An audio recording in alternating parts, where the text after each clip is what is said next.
Hey folks, Dino Monoxylus here with Ampeg, and we're going to talk about some of the new BA combos from Ampeg, namely the BA300 and the BA600. And they're pretty self-explanatory. The BA300 is 300 watts, and like you probably guessed, the BA600 is 600 watts. A lot of new features in the new BA combos as well, namely 2 preamps, Class D power sections, neodymium speakers.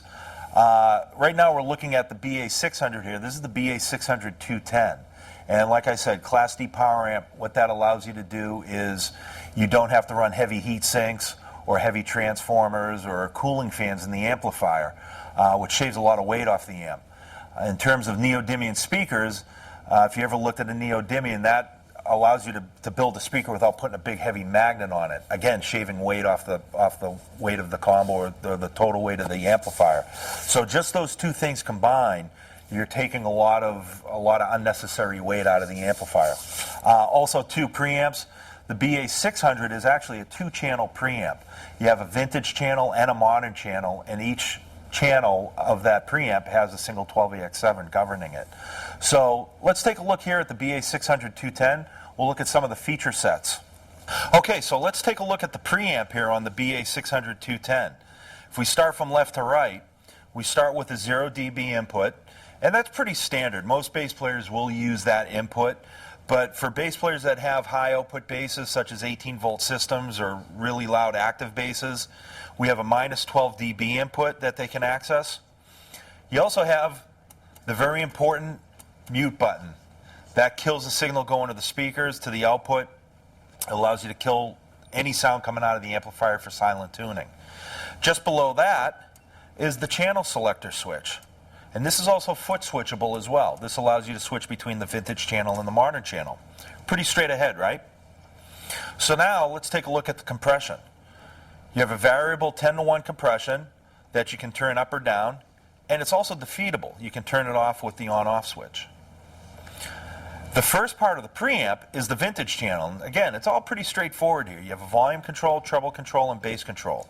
What the vintage channel does, it allows you to dial in and emulate an old tube amplifier. So if you're doing a lot of R&B or you're just looking for that old school R&B sound, that's the perfect channel for that. The next channel is the modern channel, and this is a little bit of a departure where you have a gain control, ultra high and ultra low, and for those of you that are Ampeg fans and know Ampeg fairly well, the ultra highs and the ultra lows are pretty standard on all SVTs and Pro Series amplifiers. It's kind of become our trademark, so to speak. Bass control, mid-range, and treble control, 3-band rotary EQ as well, and that's all governed by a master volume. So again, these channels are foot switchable. You can go from playing an old R&B tune to doing if you do a lot of slapping and tapping, you can switch over to the modern channel. Let's take a look at the back of the amp now. If you're looking at the back of the amp, from left to right, it's pretty straightforward. You have an IEC socket for your power cable. Then you have an effects loop section for send and return. For those of you that aren't familiar with what an effects loop does, it basically allows you to put an effects pedal or an effects rack unit into the amplifier without having to put it into your signal chain going into the front of the amp. That way there you don't have any noise being introduced into the amplifier. It all goes right through the effects loop. So that's pretty standard. The next section, what I like to call the line out section, has a couple of things here. First of all, you have a level control, and what this does is it governs the signal going to the 1/4-inch line out or the balanced XLR line out.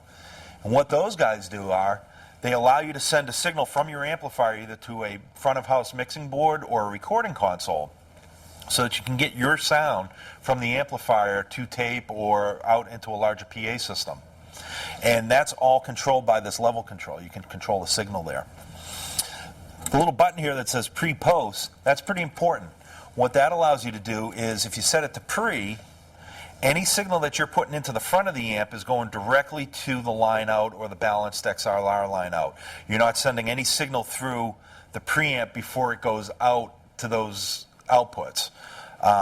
You're essentially just sending a signal from your bass to the front of house. If you go post, now that signal goes into the preamp through the entire preamp before it goes into the XLR out. So that way there you're getting your full sound from the amplifier into the PA system. A lot of bass players use it either way. Just below that is a ground lift. So if you're getting a 60 cycle hum or any kind of hum in the PA system, you can lift the ground that way as well.